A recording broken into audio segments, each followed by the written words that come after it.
ছোলার ডাল দিয়ে লুচি ভাজালো গরম গরম খাচ্ছে মহারাজ। কেমন লাগছে? হেভি লাগছে। এখন কোনো কথা হবে না, চুপচাপ খাওয়া হবে। ঠিক আছে, খেয়ে নে। আমি শ্রাবণী, তোমাদেরকে প্রথমেই জানাই শুভ নববর্ষের তৃতীয় শুভেচ্ছা। আজকে স্পেশাল করব এই ছোলার ডাল, নিরামিষ ছোলার ডাল, সঙ্গে হবে লুচি। তা ছোলার ডালটা আমি এখন সকালে এখানে আমি 250 ছোলার ডাল নিয়েছি, ভালো করে ধুয়ে ভিজিয়ে নিলাম। একটা স্পেশালভাবে ছোলার ডালটা করবো, তোমাদের দেখাবো। যাই হোক, ছোলার ডালটা আমি ঘন্টাখানিক ভিজিয়ে রাখি, তারপরে সেটা যখন করব। দেখো, ডালটাকে আমি 1 ঘন্টা আগে ভিজিয়ে রেখেছি, কত ফুলে উঠেছে। এবার প্রেশারে আমি এটাকে সেদ্ধ করব। একটা জোরে দেবো আর একটা আস্তে দেবো, তাতেই ডালটা পুরো গোটা গোটা থাকবে। নিয়ে আগে ডালটাকে পুরো তুলে নিই। সিটি দিয়েছি, এবার একটা জোরে সিটি দেবো আর একটা কমিয়ে দেবো। দুটো সিটি দেবো, তাহলে ছোলার ডালটা গোটা গোটা থাকবে। আগে দিয়ে নিয়ে আমি ডালটা সেদ্ধ হয়ে গেছে, দেখতেই পাচ্ছ। আর সেদ্ধ করা হয়েছে। ছোটো ছোটো করে আলু কেটে নিয়েছি, এদিকে নারকেল নিয়েছি, ছোলার ডালে নারকেল দেবো। আর নিয়েছি টমেটো আর কাঁচা লঙ্কা চিড়ে নিয়েছি। এবার আমি রান্নাটা বসাবো। তেল গরম করেছি, এর মধ্যে আমি এবার নারকেলটা একটু ভেজে নেব। নারকেলটা একটু ভালো করে ভেজে নিয়েছি। এর মধ্যে আমি এখন দেব হিং ফোড়ন দিলাম, আর দেবো তেজপাতা আর সাদা জিরে। এইবার দেবো এর মধ্যে আমি ছোটো ছোটো কেটে রাখা আলুগুলো। আলুটা ভাজা হয়ে গেছে, এবার টমেটো কাঁচা লঙ্কাটা দিয়ে দিলাম। স্বাদ মতো নুনটা দিয়ে দেবো।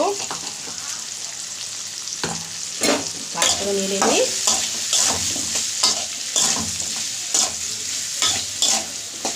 1 চামচ জিরের গুঁড়ো, একটু হলুদ, আর দেবো 1 চামচ লাল কাশ্মীরি লঙ্কা। ভালো করে নেড়ে নিই।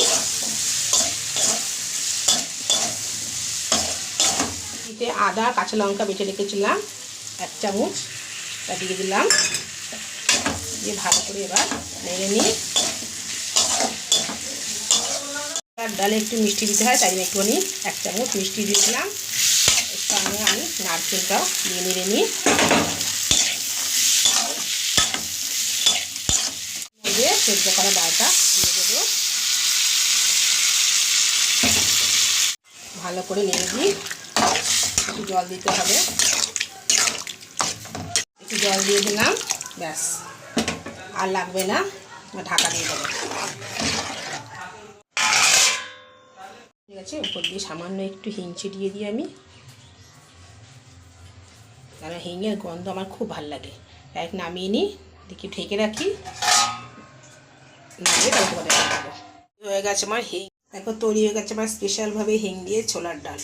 খেতে কিন্তু সত্যি অসাধারণ, আর হিঙের গন্ধ দারুণ লাগে। খুব সহজে সিম্পলভাবে এই ঘরোয়া পদ্ধতিতে এই ছোলার ডালটা করেছি। এর সঙ্গে রাত্রে দেখি কী খাবো সেটা তোমাদের দেখাবো। যাই হোক, তোমরা এইভাবে ছোলার ডালটা করে, নিরামিষ ছোলার ডালটা করে খেয়ে দেখো, কমেন্টে অবশ্যই জানাবে। আর ভালো লাগলে অবশ্যই সাবস্ক্রাইব করে বেল আইকনটা প্রেস করতে ভুলো না। আর বেশি বেশি করে বন্ধুদের মধ্যে শেয়ার করে দিও। সকলকে দেখার জন্য ধন্যবাদ। ও ছোলার ডাল দিয়ে লুচি ভাজালো গরম গরম খাচ্ছে মহারাজ। কেমন লাগছে? হেভি লাগছে। এখন কোনো কথা হবে না, চুপচাপ খাওয়া হবে। ঠিক আছে, খেয়ে নে।